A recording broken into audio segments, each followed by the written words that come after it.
maybe, just maybe, our childhood trauma and unpleasant past experiences is what keeps us stuck in a cycle where we keep on damaging the earth. We don't stand up, we don't express our opinions, and we don't deal with the situation that is happening right now.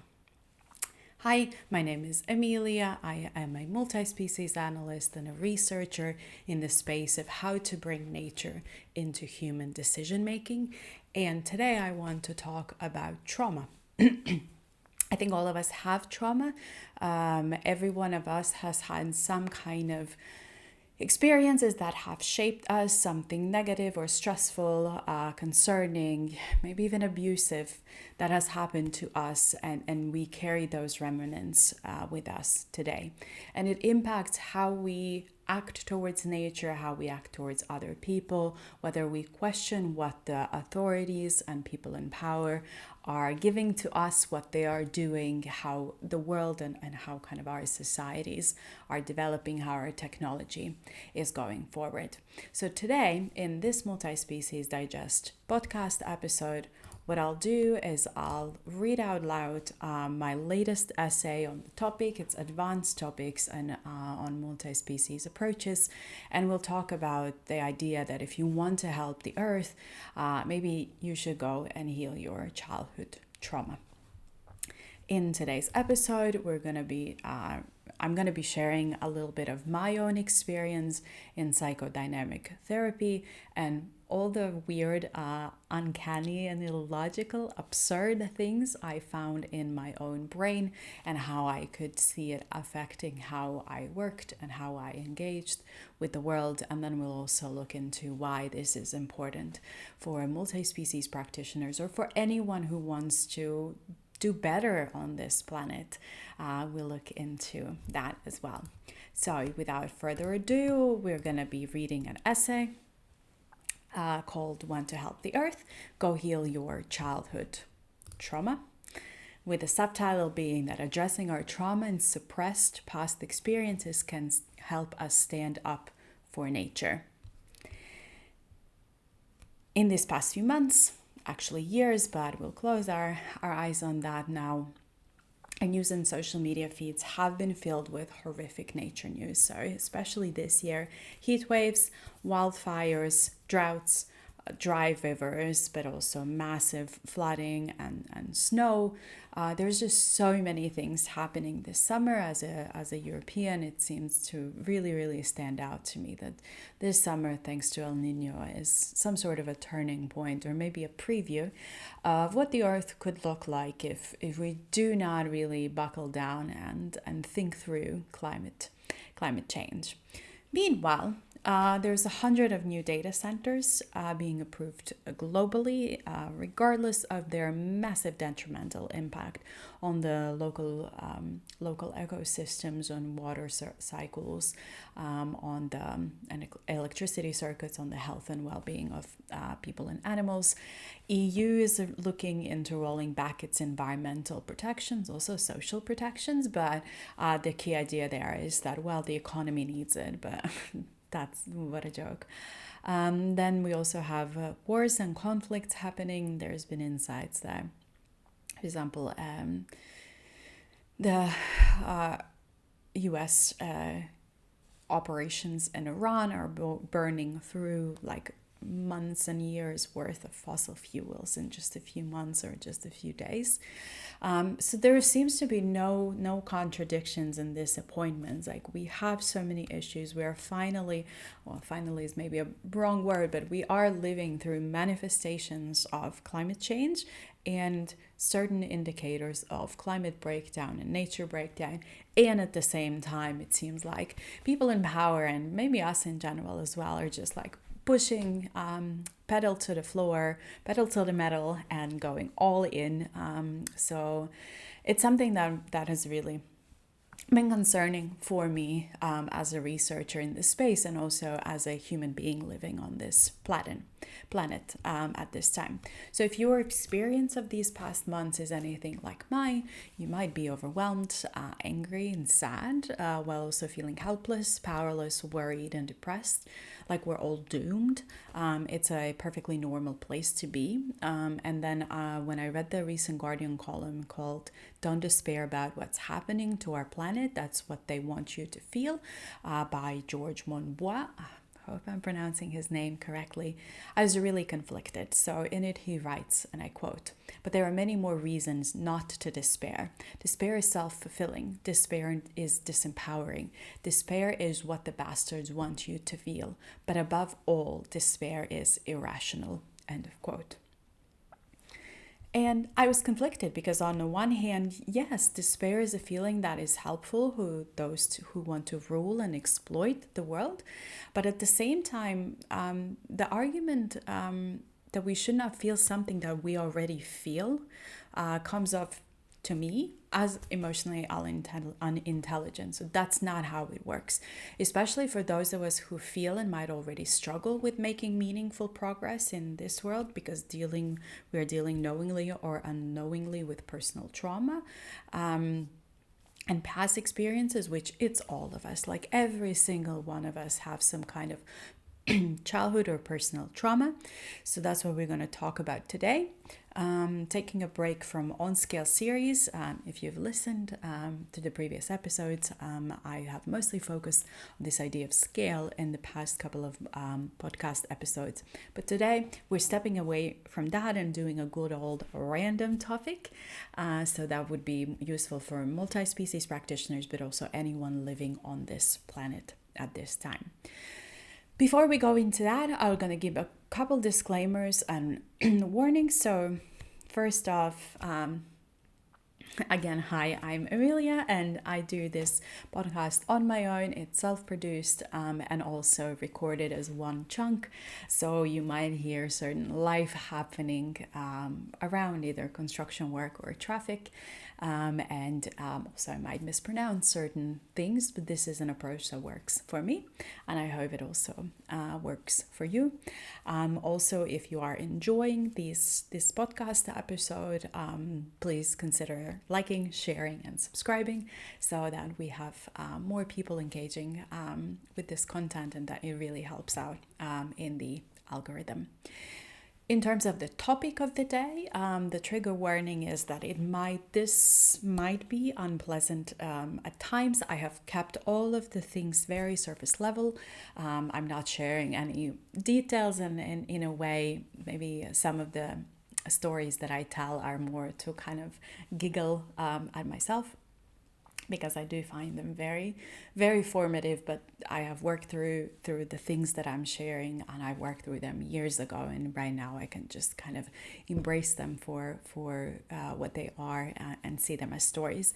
But as I write here, that if you don't want to deal with anyone else's unpleasant stories, then don't. Maybe this is not a podcast episode for you, and also sorry if the coming paragraphs are a bit TMI or too much information, so proceed with caution.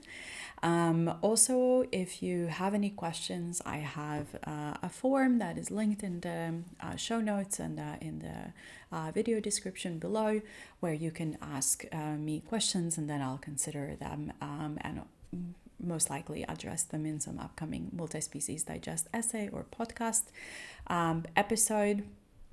From the disclaimers, all of my essays and all of the podcast episodes are human written and human produced. I do not use any generative AI in my work. All posts and episodes have been planned, drafted, written, and edited by me. All views are my own. They do not reflect those of my employers or other affiliated organizations. And then these essay and podcast episodes are not peer reviewed. They do not constitute scientific theories and findings, and perspectives will change or might change as new information emerges. Again, before we move forward, I know that many of you have probably seen or read Multispecies Digest before, but so there is a basic premise that I work with that I don't want to keep on explaining throughout the episode. So if you have watched this or listened to this before, please consider skipping. There are show notes or the timestamps are in the show notes. But the basic idea of what multispecies is that we are living in a multispecies world, which means that humans and our creations, like the chair that I'm sitting on, the computer that I'm working on, all of our lives and our businesses, the whole economy are deeply entangled with the natural world, with all of its creatures, processes, systems, landscapes. So think animals, plants, bees, rivers, forests, Antarctica, oceans, you name it. So humans and nature are an interconnected web. It's an entanglement, it's a system. We're directly and indirectly connected through flows of materials, electrical energy, heat, nutrients, as well as experiences, emotions, chemical and physical reactions, and even quantum fields. Humans are nature are inseparable.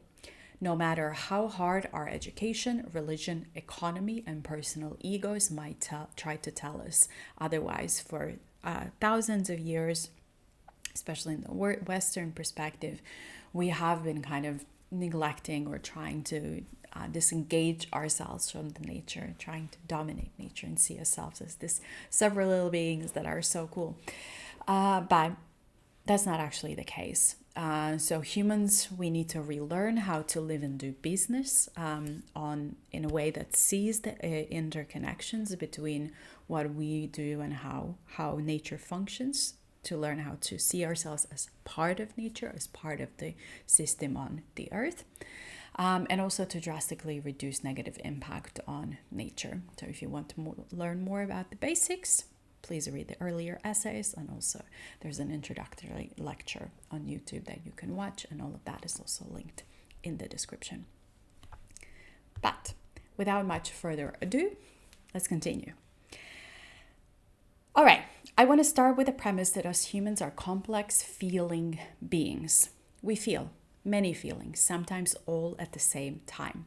But what we feel isn't only linked to what's happening around us in this moment.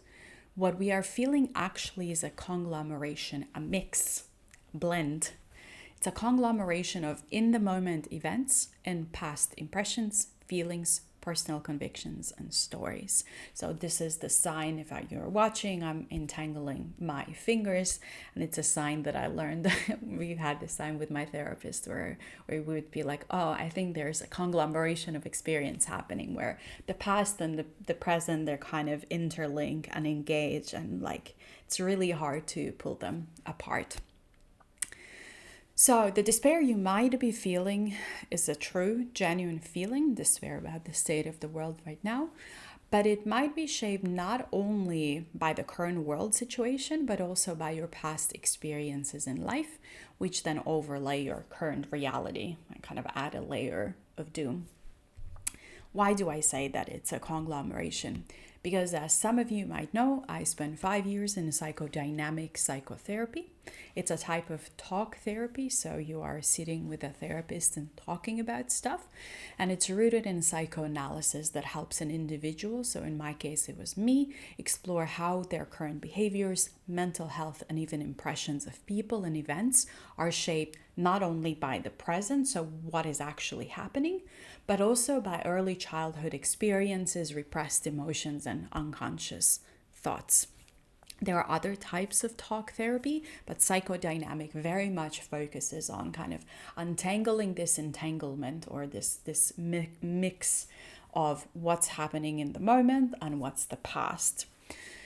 So going to this style of therapy in particular, twice a week for several years, really shaped how I work with my own emotions, my experiences and attitudes. And for example, like I choose to sit with despair and grief about the current state of events without pushing for fake positivity. I think one of the things I really learned was just to sit with what is and not telling it, well, you shouldn't be feeling this because it's useful for someone else. And also this experience with therapy or bias, you might call it as a bias if you see it that way. also shaped how I understand what we as humans, especially those who want to protect, support, and save nature, can and need to do. And that's why I ask you, or anyone listening, anyone watching, and also myself, that if you want to save the earth, go heal your childhood trauma. And hopefully, throughout this episode, it becomes more clear why I'm saying these things. But before you continue reading or listening, though, please keep in mind that I'm not a trained mental health professional. I'm not a psychiatrist. I'm not a therapist, nor I am a psychologist. I'm just a woman who has had her certain journey through own mental health and psyche. So please take any and all opinions here as just that, opinions, my opinions, not medical advice, not psychological advice, not counseling, not therapy. And if you consider implementing anything mentioned in this essay, please do consult mental health professionals and weigh out all of your therapeutic options. Don't just take my word and run with it. So, let's start with this idea that experiences are conglomerations of the past and the present. That was one of the key ideas that I learned in therapy. It's the idea that my and any human's interpretation and experience of the world is a mix, a mishmash, a blend of what they have experienced before and what they're experiencing right now. The border of where the past starts and the current ends is blurred. Again, this idea that I'm interlacing my fingers and now it's a mismatch that I need to pull apart, and there's layers, and it's just really, it can be really, really complex. So this mix is like a sticky, multi-layered mess. And I'll start by sharing 4 stories of how I experienced this. And then this is where you might want to skip if you don't really want to hear anyone else's challenging stories, even though I really censor them. There's not necessarily too much darkness in there, but let's start. So out of the 4, first one is being scared and unprepared to feel. So one of the main things that I learned when I stepped into my therapist's office, that I was petrified of feeling anything. Not just talking about or recounting things that happened to me. I had a good approach of just saying, okay, this is what happened. But actually feeling emotions in my body, it was a massive challenge. So feeling emotions in my body with my whole being, feeling the pain and rejection in my chest. If you've ever really felt that, felt through it, for me, it's in my chest. Feeling the fear of feeling fear, like I was scared that I was scared to feel. It was hilarious. So I could feel it kind of in my scalp muscles, for example, or feeling guilt and shame in my extremities, but also feelings of elation, of joy, of happiness, of care and love. Those are also feelings that I could think about and be like, oh yeah, cognitively understand that these are feelings, and I might feel sliver of them here and there, but actually feeling them physically through my whole being, I necessarily didn't know how to do that, and I was pretty scared to actually feel things. I hope you're in a different boat than I was back then, but emotional intelligence and feeling through things was not taught to me. So feeling anything became a task. I remember taking it seriously, or maybe a bit too seriously. I would just spend some time every day, let's say half an hour, 45 minutes, laying on the couch. I remember it was like November, the darkest time in Finland, and I was very moody. I was medicated. I was on antidepressants as well. So I would just take like half an hour, 45 minutes to lay on the couch, no music, nothing, and just forcing myself to feel whatever was happening in my mind and body. Just stopping and being like, okay, I know I'm petrified to feel anything, but like, then let's lay and feel the being petrified of feeling anything. At the time, and kind of with time, I started to get more comfortable with just feeling, because the feelings in my body, from kind of most uncomfortable shame to a pleasant joy, became normal. I was familiar with them. So allowing myself to take the time to even learn how to feel was a huge step, because, well, yeah, maybe I was talking about those experiences, but learning, and it took a couple of years, to really feel emotions and not be scared, because I would be like, oh, oh, shame, I'm feeling shame. Oh, I've actually had that before. Like, I know, I know how shame feels. I know that it ends, so I'm okay with this. So getting there was great, and also kind of with the help of my therapist, learned to see emotions as messengers. So emotions tell stories. They bring you information about. They brought me information about my experiences, and what I think and feel to you. They might bring information about your experience and who you are. And I think it's kind of become one of my powers now. So guilt, shame, joy, embarrassment, feeling cringe. Like maybe I'm being cringe right now because like, girl, why are you writing or saying all of these things out loud for the whole internet to see? But I say, bring it on. I know how it feels in my body, so I can sit with it. I still remember the joy. Yeah, it was one of those days, and I told my therapist that, oh wow, I'm not afraid to face the future anymore, because I knew that I could sit with my emotions that the future will bring, and kind of I knew that the future is not only going to be roses and butterflies, which kind of when I came to therapy, maybe that was my hope, that we'll get to a point where everything is roses and butterflies. But unexpectedly for me, more power and more kind of joy and relief and peace came from the idea that, oh, I have felt it all, or so it seemed, or I felt most of it. So I was certain that while future feelings will be uncomfortable, I got this. I know how to ride the emotional wave. And I think this idea of, I don't want to generalize, but at least coming from Eastern Europe, I think a lot of us are not necessarily taught how to feel many things. Feeling can be, being a child who feels might be punished, you might be yelled at, it might be uncomfortable for your parents, and I hope you had a different experience in life. But it's weird sometimes, and it's awkward, and you're like, well, I'm not really supposed to feel, I'm just supposed to think with my mind. So learning to feel for me was actually really, really freeing. The second story that I want to tell is about logical absurdities. And as I tell it, I hope it will become more clear what I mean by that term. But I remember sitting in my therapist's office. It was the last year of my PhD, and I was struggling to find motivation. And I just felt so much resistance. I so didn't want to do it, and I was dragging my feet. And on the surface, it's a PhD student struggling with procrastination, nothing new. All of us have struggled with procrastination. PhD students struggle with procrastination, like it's general experience. But through skilled probing of my therapist, and granted, him and I had been working together for 3 years at that point, so he knew me well, and I already also had skills for probing into myself, and also for not being scared what might come up, because I think that's also one of the probably some kind of defense mechanism in our brain, is that we kind of push back.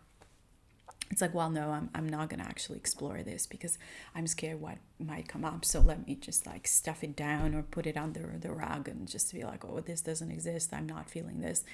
Though, yeah, if we get over that fear of actually seeing how things are, many, many interesting stories might come up. So once there was some probing, I could start telling the hidden parts of that story. And this is what somewhat a bit absurd, but I believe that getting a PhD would be a confirmation that it was proper that as a Russian child, I was discriminated against and demeaned in the post-Soviet Union. So 90s, after the Soviet Union collapse, I come from a Russian-speaking family. Russians were very much discriminated. It was on the streets, it was on the TV. It was a whole vibe. And just growing up through that was a really weird experience. So somewhere in my brain, I believe that, well, if I get a PhD, it makes it all okay of how I was discriminated in the 90s. Also, that this high degree would prove that discrimination and mistreatment towards me was a good thing, because it made me achieve things in life. that without the mistreatment, I would not be there, aka sitting on the last year of a PhD and having made publications and kind of doing all this great stuff. That the mistreatment made me better, that I should be grateful to those who mistreated me for where I was about to get a PhD. And it's absurd, isn't it? But to my brain at the time, it was very, very logical. Like that was the story in my brain. That was how my brain had connected the dots and was very convinced that this is exactly what was happening, and like getting a PhD would mean this. And my therapist and I would call these logical absurdities. There's many other stories. It's quite fun. Once we came up with the term, it was very interesting how much it started coming up. But because to my brain, these were completely logical thought sequences. But through work, and it took maybe some months to get there, I learned that my experience of doing a PhD was greatly shaped, among other things, which I'm not really comfortable disclosing at the moment, but it was shaped by the layers of unprocessed grief, pain, confusion, and deep feelings of rejection and inadequacy from 10, 15, 20 years ago. So it was like this glued ball where the reality of what was happening was one way, but because how I had experienced feeling in the past and I had not felt through those things because I didn't know how to truly feel and process them, or I didn't have the capacity to process them, then these past experiences, these past emotions, these past stories were overshadowing and kind of really playing a big part in how I was experienced my last year of PhD. It was really, really fascinating to learn that. And I think it's one of those things that I like take away with me. And whenever I have these ideas now, I'm like, oh, is this a logical absurdity? But also looking at other people, it's like, I don't know, maybe also doing this work really allowed me, and I believe it could really allow people to be less judgmental about what's happening in people's brains. It doesn't mean that we don't need to hold them accountable, but just being aware, like, okay, we're not really rational beings. There's so much logical absurdity in the brains. So yeah, I think it's good to know that there are these logical, absurd stories that our brains consider like, oh, this is exactly what is happening. So to shift my perceptions of my PhD journey, I needed to identify layers and also feel through the emotions. And then I'll talk about feeling through emotions in just a moment. But before we get there, so there's third story that I want to tell, and it's a story about deep-seated illogical feelings. So another example was me feeling perpetually powerless. And I don't know, I hope you do not feel that. And you could replace powerless with like ashamed, guilty, feeling like you have duty towards the whole world, but no one owes you anything in return, and so on. So for me, it was feeling perpetually powerless. Like there are those people who do whatever they want while I have no power and no way of getting power to impact what is happening around me. And it was not kind of this brief in the moment feeling, but a really deep, unshakable, perpetual sense of powerlessness. And when I would dig in this feeling, I found that much of it was linked to me not being able to impact world events as a child. I was powerless to change Latvia's border policy and my dad's ability or inability to live with us. If you lived in Latvia border areas in the 90s, you might know there was really weird requirements of how people with citizenships and without citizenships could cross and for how long they could stay in the country. And I was powerless to change how Latvians, who were at their core really persecuted and wounded by the Soviet regime. So on the one hand, I can understand their behavior, but I had no power to impact how they treated Russian children in the 90s. I was powerless to impact behaviors of adults and fellow children. So it was just years of feeling powerless. What's it called? Like a death by 1,000 cuts. It was just thousands of moments of feeling powerless. And this experience mixed with the overall working class sentiments of power being for those for the hands of corrupt politicians, mean bosses, grumpy civil servants, and then also the Soviet belief that power, policy, and influence is for this special class of people, not for us, the common folk, like forced elections and just, people sucking up to each other and those in hierarchy positions. I felt like power was just not for me, like not in the cards, not something I'm allowed to have. And the layers of these experiences, the stories for my child brain, they mix together, creating a kind of this with consistent and unshakable belief and feeling that I was powerless. So perpetually powerless. No matter who I am, what I achieve, what tools I have, what I'm able to do for work, I felt powerless. And thank dog, and I say dog intentionally, I worked through this because it was rough. And this would be utterly absurd and illogical for someone on the outside looking in. So it probably feels absurd for you as you hear this right now. So what do you mean a woman who has achieved so much in her career and wields power over university students and even lecturers and professors every day feels powerless? And that's absurd. And it would be also kind of futile for anyone to try to empower me. I, in general, utterly disagree with this idea that we can host workshops or do something to empower people. I disagree with that, but maybe that's a story for another day. So the only way how I could move through this powerlessness, this like block, this glued block of powerlessness, was feeling the emotions, then hearing the stories inside my brain, challenging myself, and then allowing my trusted therapist to challenge me. We had very interesting conversations about like power and how the different countries where I've lived, how the general population relates to power. And it was pretty fascinating. So granted, having a therapist was key because it was dark times. It's not easy to move through these things, and I know I might be sounding I'm talking quite lightheartedly about this right now, but kind of it's not an easy thing to do.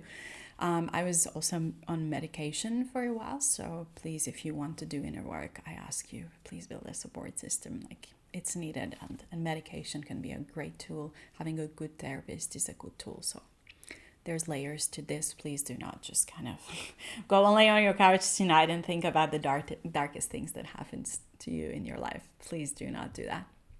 Anyway, so the last and fourth story is the triggering of past feelings in current time encounters. And this was also really, really fascinating to learn about. So the fourth way how the mixture of past and present would come up, and also one of the most unpleasant and mind-bendy ones, was in instances where something would trigger feelings I had buried deep down inside in my subconscious. So I wasn't even aware that they were there. So for example, I remember meeting this guy just casually and like not in any romantic sense, just going about my day. And I've never seen him again, but something in his behavior in this encounter triggered my subconscious, and I was suddenly flooded with a tsunami of there was hysteria, sadness, sense of rejection, and desperation, and I allowed those waves of emotion to crash through me, flow through me, and by this time I knew about the life cycle of emotions. We'll talk about that in a second. I knew about the futility of trying to resist emotions, and then the tremendous value of emotions telling the story. And as I unpacked it with myself and my therapist, we explored how this brief encounter, for unknown reason, had moved the layer of my childhood experiences around my dad and the Latvian border. And my psyche was ready to face it. And suddenly I'm here like, well, I just like talked for 30 seconds with this dude, and now I'm here unpacking layers of my childhood trauma and grief and pain and yada yada. And the guy, he was just a catalyst. Like in the moment, the actual present moment encounter had nothing to do with the emotions I was experiencing. They had nothing to do with him. And then this is so shameful to admit, but when I received my first peer review statement for a journal article, and I spent a month, I was angry. I was explosively angry. And I was explosively angry that the reviewers had not understood me and And the comments, by the way, were not bad. They were actually really good. I had minor revisions. When I did them in like 2 days. They didn't warrant the anger. Like the actual comments and the situation didn't warrant the anger. But they brought back the memories and suppressed experiences, emotions of being misunderstood and valued, rejected. So they had nothing to do with the current reality, but the past emotions were really coloring what I was seeing and feeling and the situations with the guy or with the peer review comments. And I would have many examples to add here. I still experience these things and kind of I still put in the work of untangling, okay, the emotions that I'm feeling right now, are they actually about the current events or are they about some kind of story or past experience that is in my head? And yeah, I think this experience is really common, this layered past coloring the present. I would say my therapist would agree, but maybe that's not the point really for today. But I think we look more generally about not feeling like being scared of being emotions, having emotions and actually feeling through them, then also about having logical absurdities. What was the third one? I don't remember already. And then the final one would be like, yeah, these current moment encounters coloring what we are experiencing. So before we go any further, I also want to talk about this idea of emotions life cycle and what it means to sit with it and process with it, because that was a finding for me. And I just hope that most of you know what this means. But that was one of the key things that for many of you, it's not a novelty, but if you know what it is, but if you don't, it's really mind-bending. But like how it's about how emotions behave when you sit with them. I call it kind of the emotions life cycle. It's my term, not scientific. So please use the term with caution, or there might be better ways to say this. But in essence, it's the idea that when you sit long enough with an emotion, it's like sadness or despair, it starts to morph. Or if you feel overwhelmed, you sit with overwhelm, and suddenly you start seeing not only, oh, I'm overwhelmed, but like, oh, I am angry and sad and want revenge. And I'm just, I want to crawl into a ball and lay on the floor. So like even overwhelm is if you sit with it and can like then tell you or show you, okay, I'm overwhelmed. That consists of 5 emotions. As an example, or maybe 4, maybe 7. But so from my experience, that if you sit with sadness for a long time and you allow your body, you allow sadness to fill your body and mind, and you hear over and over again what stories that sadness is screaming in your brain. Maybe for you it works differently, but I think in tags so I can like hear the inner monologue of like, oh, I'm stupid, oh, I'm so sad, they were wrong. Like I can hear that on repeat in my brain. But then if you sit with sadness long enough, I've noticed that a lot of times it morphs into anger. Like it's part of the journey. Then shame and guilt will shift it into sadness or anger, or into desire for revenge. And sometimes people think like, oh, feeling sadness is challenging. The most challenging for me is sitting with anger. Because at the same time, it's like, oh, I don't really want to sit with this because I just want to punch a wall or punch this person's face.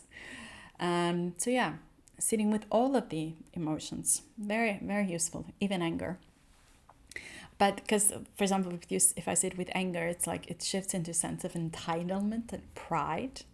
And so on. So there's different combinations, but there's a flow. If you sit with the emotion, and then if you just allow it to be there, you're like, I don't feel sad anymore, and now I'm just angry or enraged.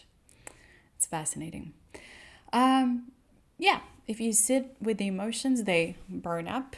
That's what the phrase that I use, or they kind of morph into some other emotion. And then until in the end, you might be left with a sense of peace or kind of a renewed sense of motivation to do differently.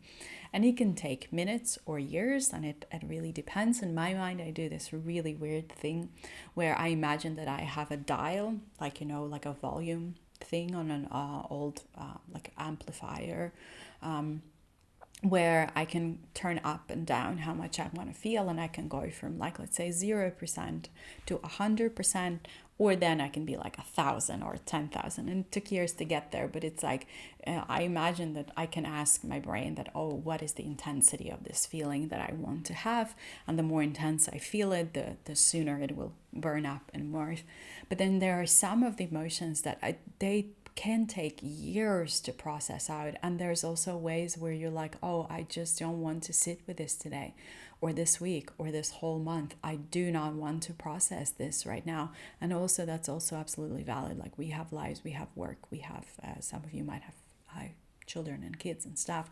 So how these things morph and how you sit with the emotions can vary different, or it can very differ. But while you sit with the emotions and let them evolve, in my experience, you can hear, if you're paying attention to your mind, the layers of your thinking and convictions and beliefs and the logical absurdities. So you can then shed kind of what no longer serves you, and you can really start challenging, oh, wow, do I really believe in that? And you can find out what you think about things, what you think about people from different angles, and in this moment, like, oh, my past is telling me this, and then maybe you sit with it, and after a while, like, oh, but I think right now I believe this other thing, maybe completely opposite thing. And I think this is what Americans, or people in general, but I've heard Americans say this, or use this phrase the most. It's like, this is what it means when someone says that they need to process their feelings about events. So actually just moving through the different stages of the emotion to arrive at like, oh, this is what I think. On the contrary, if you suppress the feeling, it will stay there. And as the famous quote of Carl Jung states, that what you resist persists. And I have also noticed that myself, that like, if I'm like, nope, I'm not feeling that, doesn't mean that if I don't sit with the sadness, it's just going to remain sadness. It's not going to start that journey of morphing through and turning into another emotion. So how we move through emotions like despair and grief about the state of nature and our childhoods, is by feeling the emotions and letting our brains and bodies process them, allowing emotions to morph and hearing their stories, not by shutting the feeling down and not feeling on. Do not feel despair. Like, no, dude, I'm feeling despair. I'm going to sit in my despair.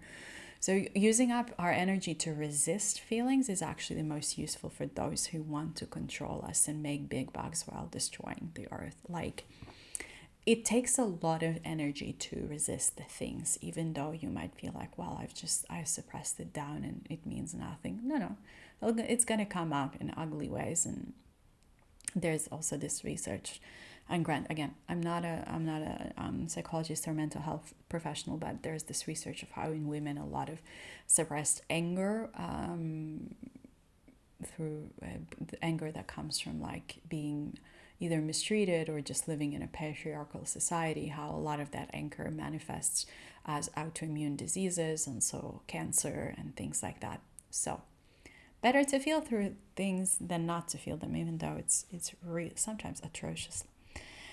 All right, now we have arrived at multi-species work. So for those of us who A, care about the nature and want things to change, or B, do multi-species work, so intentionally put in nature into our work, ask our clients, our policymakers, and even ourselves make decisions considering impact on nature and trying to decrease that impact on nature. So how does past trauma impact multi-species work? What does it have to do? I've been thinking about why healing and trauma work is important for multi-species practitioners for years now. Well, I think I started therapy 7 years ago. I don't go anymore, but so it's been on my mind, especially for, let's say, for 3-4 years now. And generally after my therapy journey, I strongly believe that many people can benefit from therapy. Not everyone, there are exceptions. If you have a narcissistic personality disorder or psychopathy, you might actually learn how to be a worse person in therapy. But with multi-species practitioners, I actually think that we can benefit from good, hard, and lengthy work on our inner worlds and in our traumas and repressed experiences, because we're trying to find new ways to imagine the world. So if we're trying to imagine worlds that are different, having this glued together of past and present is holding us back. So if we try to, or we work on actually releasing the old ideas, the old pains, we don't have to carry them into the future. And that's kind of the logic that I have, is why we need to do different. But there's also other things. Because as multi-species practitioners, people who care about nature, we're challenging norms. It's not been very sexy to care about nature for a long time. And we're urging and pushing ourselves to do differently and others to do differently. So we also are at the interface. And when we at the interface of other people, and when we work with others, with businesses, with politics, and with power, having a good command of our inner worlds is understanding our reactions and kind of having less of our subconscious occupied by the past experiences. Like once we have processed many past experiences, less things can trigger us and also cloud our perception and judgment, and we can understand other people better. I think that becomes critical, because multi-species practitioners, or anyone who cares about nature and the earth and wants to save the earth, they're at the interface of pushing against other people, of doing differently, of inspiring other people, of trying to find new ways to build alliances, to really push things forward. Not everyone wants to change. Like, there are many people who benefit from how the society is right now, especially people in power, especially people with money, especially unintelligent people, because they might not even understand what things are wrong, or people who have watched TV and are brainwashed. 20 years of watching shitty TV can brainwash your brain. Anyways, so yeah, I think multi-species work, as well as being a human on a struggling planet, is an emotionally straining experience. It's not only that, yeah, we are trying to do this work, but just living through this is hard. And I've written a bit in another multi-species digest essay called Emotional Labor and Multi-Species Transitions. It hasn't been turned into a podcast episode, so I'll link to the essay in the show notes. But multi-species work can be a thankless task that requires not only outer actions and declarations like activism and fighting on the streets, but also inner shifts and bravery in the face of others, bravery in the face of power and perceived danger. Maybe that's also a lot of what we have learned in our childhoods, is to fear things, fear people in power. Fear those who are different, fear the majority, if we were the person or the child that is different. And also bravery in the face of our own absurdity. Like, if you look at humanity and what we think and have taught, and how economics work, and like how our agriculture works, and how our brain works, and like my own desires of like, oh, I want to buy this or travel there. It's absurd. Like, there is so much absurdity in humanity. So I think just having those tools to face that absurdity and face the things that are happening is really important. And we need to be able to hold space for all emotions that may rise up, and that's even despair, while knowing that we can face what's coming up. So the three more detailed reasons why I believe multi-species practitioners can benefit from healing childhood trauma is as follows. So first one is, past trauma can fuel fear and decrease the motivation to do multi-species work. If you were scared to be yourself in your formative years, to express yourself fully, if you were judged or punished for your opinions, feelings, or when you disagreed with the people around you, you might carry that fear into your multi-species work. Most, if not all of us, have felt rejected, misunderstood, excluded, teased, punished, or humiliating for having different attributes. It could be different skin color, ethnicity, nationality. It can also be weight, hobbies, interests, or neurodiversity, for being smart or dumb, for being sporty or a nerd, for having too many friends or no friends, for being too poor or unrelatably wealthy. Every one of us has felt kind of rejected and misunderstood. It can be for the parents we had for liking chocolate ice cream over vanilla one, and that comes from personal experience. Anyway, if we do not process these experiences, we continue to carry the fear of being judged, rejected, excluded, yelled at, or punished into our work. So it's not kind of like, oh, I'm walking into a meeting and I am like scared for my life or what's going to happen here, but it's more like kind of this a subconscious story, an overall background feeling that you're like, well, I'm scared that I'm going to be judged or fired, or they're going to think that I'm strange and I'm going to be excluded and I'm going to be all alone and blah, blah, blah, blah. So yeah, our past experiences will color how willing unless we process our past experiences, they will color how willing we are to do things, to challenge norms, like how willing you are to push back against your boss or against your co-workers or against the client who has the money, how willing and able we are to work with others, to pursue things. So not applying for a job, not adding multi-species to your project, even though you really want to and you know that it's a good thing. Not asking to be paid while not being able to feed ourselves, also trying to kind of appease others or think like, well, but this is very novel and new and no one will pay me for doing this, so I'm just gonna sit here and just, well, no, I can't do this because if I ask for money, they might reject me. Like, boy, have I heard those things in my brain. But asking for permission from the whole world and workplace to allow us to do multi-species things, allowing others to so that we can care about nature. Think that we need support from others to care about nature. Well, I can care about nature where everyone else around me cares about nature and wants to protect the earth. It can also be about interpreting hesitation as rejection.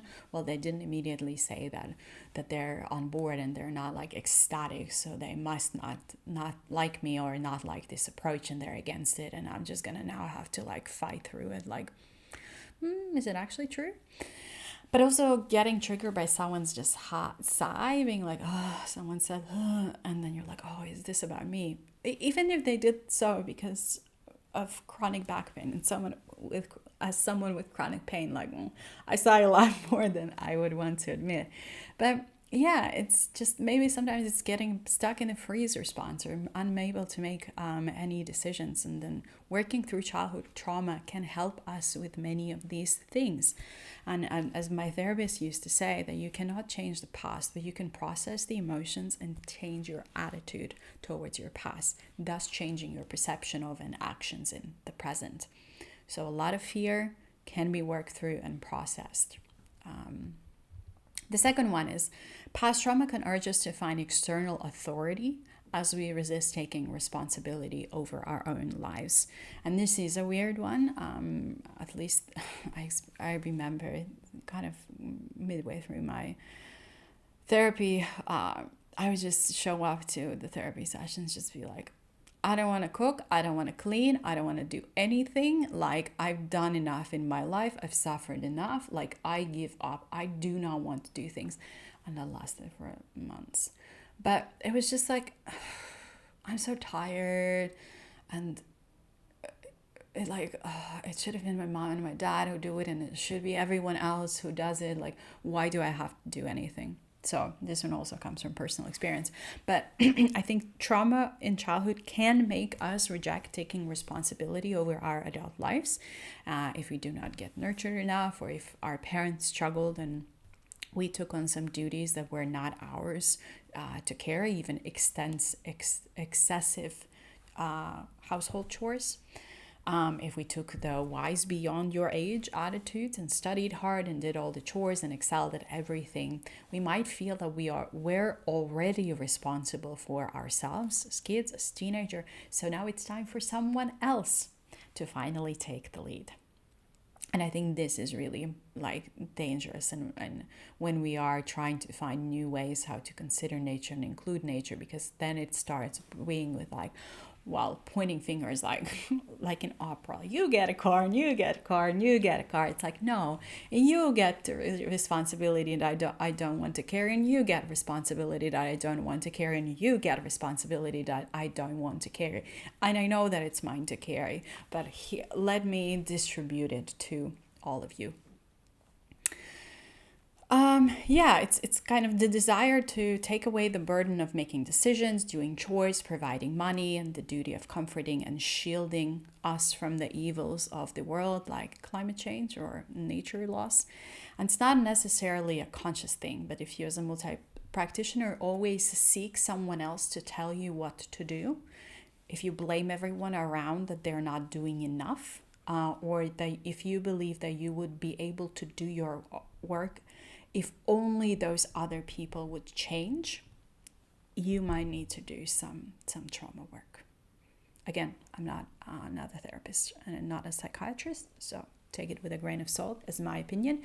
But I think this desire to blame everyone for what is happening is a tricky one, or finding external authority is a tricky one, especially when we're learning new skills, and then we might have all of these like weird gurus telling you like, oh, here's a 10-step program how to make a perfect multi-species project, and you're like, yay, great, because I don't have to think myself anymore. It's really, really slippery slope.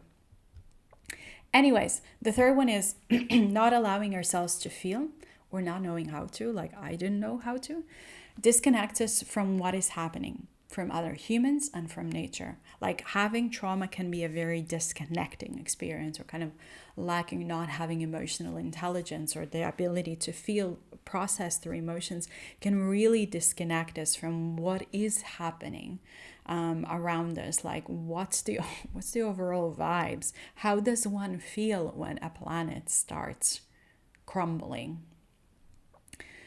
Because feeling is an innate human experience, and it allows us to know what we are living through. Like, how to say it? If it's a moody winter day and you just got a job rejection, and you're just like, oh, this is awful. This is awful. Like, I feel so rejected. I feel down. I feel hopeless. It's like, okay, and then this is what it feels like to live through this experience. And I think it's important for multi-species practitioners to be able to empathize with people living through experiences. But I digress. So feeling allows us to have empathy, to relate to others. And feeling, in my opinion, also allows us to see the beauty in this world. So, for example, I always cared about nature, but processing my childhood trauma also cleared up enough space in my psyche to feel more joy, awe, and admiration towards nature and towards humans. It's weird that sometimes you start liking humans more when you do trauma work. Anyways, I was not stuck anymore in dark patterns, so I could see how beautiful sun rays reflect from water or from like skyscraper. Finnish skyscraper is like 10 stories high, but like from the facades, the glass facades of contemporary buildings, and how precious bumblebees are. Like, they're so cool. How gracious snakes can be, even though they still scare the bejesus out of me. I'm very scared of snakes. But I could also see talents of others, and I mean other humans. So I could see effort, I could see beauty, the validity of their arguments, perspectives, and struggles. So when we have a lot of unhealed trauma, it prevents us from connecting to the world around us. In my opinion, and remember, I'm not a psych professional, so many people are self-centered because they are hurting, and they are spending tremendous amounts of mental energy to suppress past hurt. And they can't also feel, so a lot of it becomes like, well, I should be doing this right now, and it's like, but you're not feeling through it. You're disconnected from yourself. You don't feel you don't know what you want, or you're disconnected from that part of yourself. So you're much more susceptible to like what the TV or the billionaires are telling you, or the latest fashion trends are. I feel like unprocessed trauma is such a disconnecting experience. And it can also, it can really push people away. Even if we mean well and we're like, oh, I'm kind of the most motivated multi-species practitioner, and now I'm going to really help nature. But if in the meantime you're like, yeah, and I hate every single human and they're gross and they suck, I have questions like, are you going to prioritize nature above all? Are you losing your humanity? Like, there's many things that can come with unprocessed trauma, and then how we treat or feel entitled to mistreat others, be it others as of nature or others as other humans around. Yeah, and I think also a lot of people, they get triggered easily, and that might include us. With a single word, a single inconvenience, so focused on survival and protecting themselves. Because everything, if you have unhealed trauma, like a lot of it, everything triggers you. And then means that also people cannot form friendly, welcoming and caring connections. That can be any of us, even if we do not see ourselves in this way. And such attitude like this, like, oh, dislike towards others, and oh, I'm entitled and they owe me, and the smallest inconvenience sends you into a spiral of like, oh, I am bad and this always happens to me because I am bad and I should be so ashamed and embarrassed and guilty and da, da, da, da, da. Like, that translates to other humans, that translates to nature, that translates how we treat other, like how compassionate or how compassionate but like patient we are with nature. With insects, dogs, farms, animals. And it can also lead to disregard of non-human beings overall, and like disregard of nature and its suffering, and disregard for fellow humans and for future generations. And I think feeling is important for every human being. We shouldn't be suppressing that, and that's why we also have conditions like psychopathy, which when a person cannot feel feelings, they can only mentally think about them. And we are, as humanity, alarmed by people who cannot feel because they cannot relate to other humans. And that's a big challenge. So if you are a multi-species practitioner who hasn't processed your trauma, or if you're a person who wants to save the earth, but you haven't processed your trauma, how does that trauma inform what you do, how you treat other people, how entitled you feel, like how you want to maybe sit on your white high horse and be like, well, all of you know nothing and now I know everything and you should follow my lead, and at whatever cost it comes to you, and I say it because for a while I was in that boat. I was sitting on my high horse being angry at other people that, well, why don't you understand that nature is important? It's like, yeah, it's a lot more complicated than that. Anyways, before I digress too far, I believe it is critical for multi-species practitioners to be in touch with their feelings, to know how to navigate emotions, how to understand selves, catch trauma-informed, illogical inconsistencies and biases. So like the logical absurdity, you can start catching it in other people, in how policy is developed, how business decisions are being made. Like, once you've trained to see your own inconsistencies, your own feelings, your own attitudes, you can spot it also in others. And healing childhood trauma can open up a lot of that. And clearing trauma allows, in my opinion, to have more capacity to care about nature and also to save the earth, like to do more things or do things differently and better, more effectively to help the earth and help stop climate change and biodiversity loss, etc. And also for us to just be able to live through this really, really awful time. But there are some also other things, like I could write more and more about this, but which I don't really want to go into detail. So I kept it as a list. It's not an exhaustive list. There are probably more things to be added, but let's keep this for now. So trauma can, in my opinion, urge us to seek external approval through, for example, self-betrayal, masking, agreeing when we disagree, not starting new things, not challenging opinions of others. So we don't do multi-species work. We don't stand up for nature. We don't speak up because we are seeking external approval. It can make us too scared to start new things, embrace change, stop procrastinating on a project that is important. It can also make us feel unsafe, even if there are no external threats in the moment.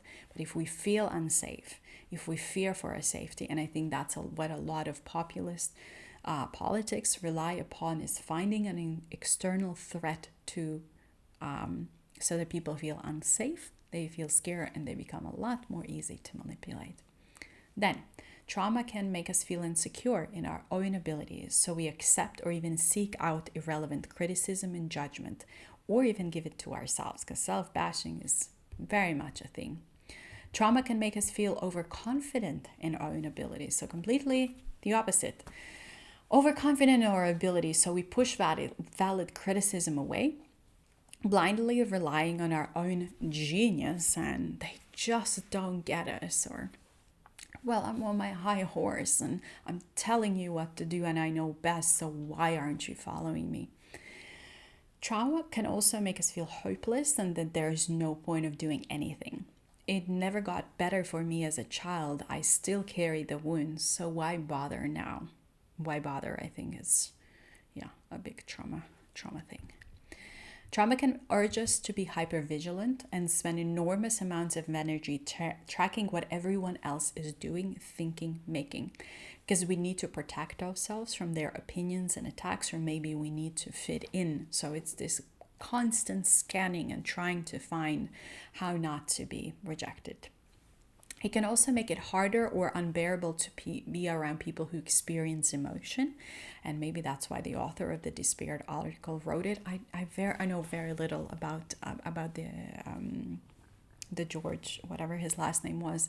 So I can't say it. I haven't read any of his previous work.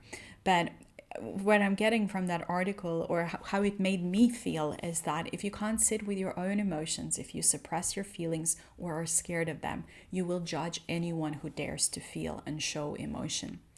Trauma can also make it difficult to handle our own discomfort, like when we are scared or have failed to get a thing right on the first go. It's like, oh, I can't handle the discomfort, so I'm just gonna move on and not do it. Trauma can also urge us to hide and avoid being seen, because that would shine too much light on how bad, undesirable, and wrong we are. And actually, it's just our own distortions from the past. But being seen or doing new things, for me, was like, oh, I want a podcast, but I'm not going to start a podcast because everyone's going to see how shit I am. Yeah, trauma can prevent us from doing things just because of the impressions and the stories and the feelings that we carry from it. Trauma can also stop us from rocking the boat, from calling out shit behavior or opinions, from challenging people in power or even our peers. I think that's also critical, that if we want to fit in, or we are scared that the boss is going to hire us or the peers are going to talk shit behind our back, it's much harder than to rock the boat. And in our system, rocking the boat is actually caring about nature, wanting to respond to climate change, not putting profit above all else, etc. It is rocking the boat. So if we have trauma, it can be much harder to deal with that. Then, trauma can also make us withdraw from the world, so we do not have to engage with anything that triggers us, or also make us feel responsible for everything that is happening, even if logically we clearly have nothing to do with it. Like, I am not a Shell or whatever Danish oil and gas company CEO. I do not work in fossil fuels, but I was made through a lot of the discourse of how climate change responsibilities being handled, that, oh, I am responsible because, oh, God forbid, I took a car ride or I took a short flight. So if you were made to feel like you were the cause of everything that people around you did, you might be feeling too responsible for what is happening in the world. I think we need to feel responsible, but we also don't need to take others, handouts of others. Like, if just a moment ago I was saying, like, oh, you get responsibility and you get responsibility and you get responsibility. And if you have trauma, you can, when someone does that to you, you can be like, oh, it's my responsibility. Thank you. Oh, and this one as well. Oh, okay, thank you. Oh, I'm so responsible to fixing everything. But yeah, you have nothing to do with it. So that can be a trauma response as well. Trauma can make us feel like that changing the world is everyone else's job. And here's the opposite of giving everyone else my piece of responsibility, because it's all their fault. I'm the innocent victim here. It can also urge us to be hostile towards ourselves and punish, judge, reject our own desires, feelings, needs, and wants. Like, oh, I do want to do multi-species work. I care about nature.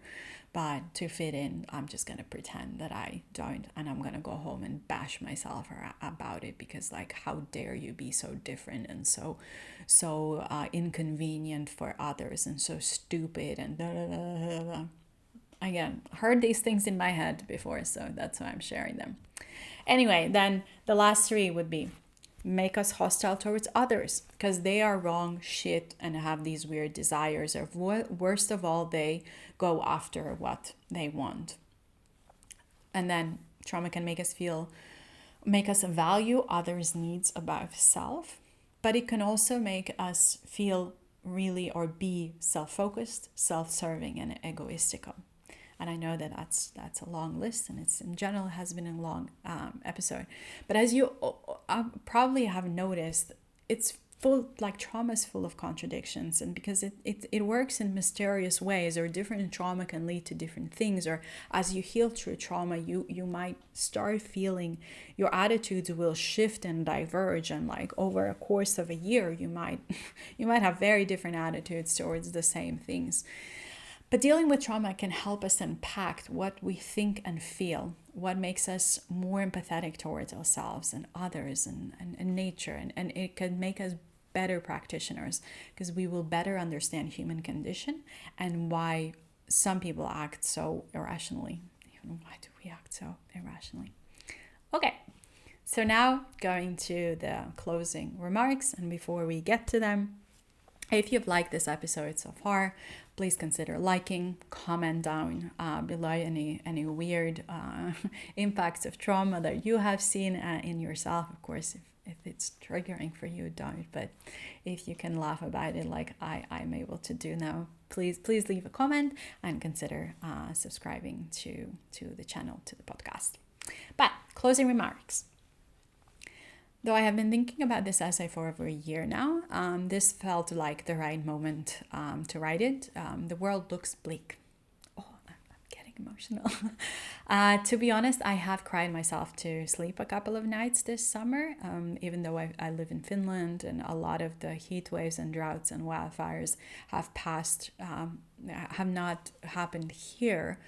But I was overfilled with grief about the fires and the droughts and all animal and plant lives that were lost but not talked about, because I see a lot of headlines about like human loss, and that's also really sad, or infrastructure loss, but the thousands or millions of animals, insects, plants that we have lost, they are not really talked about, and just I can't imagine what those living and feeling beings are going through.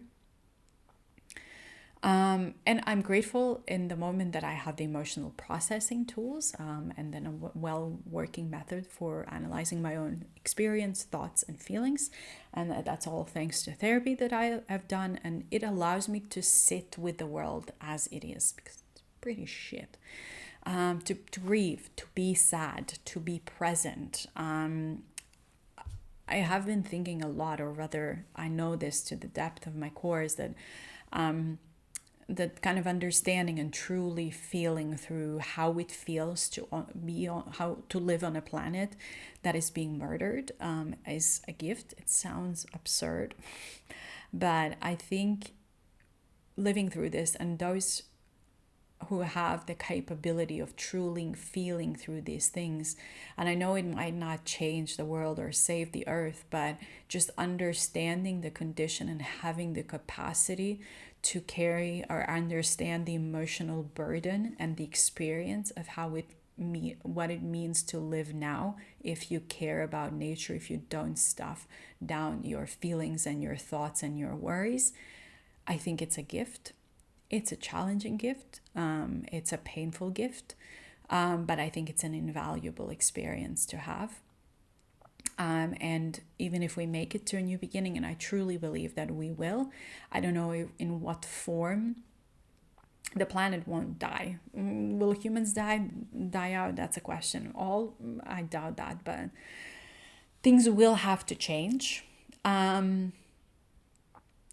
Yeah, there is value in experiencing this to the fullest, so we can do differently. And I think healing our childhood trauma can really help us arrive at a place where we can experience this to the fullest and actually make changes that are needed.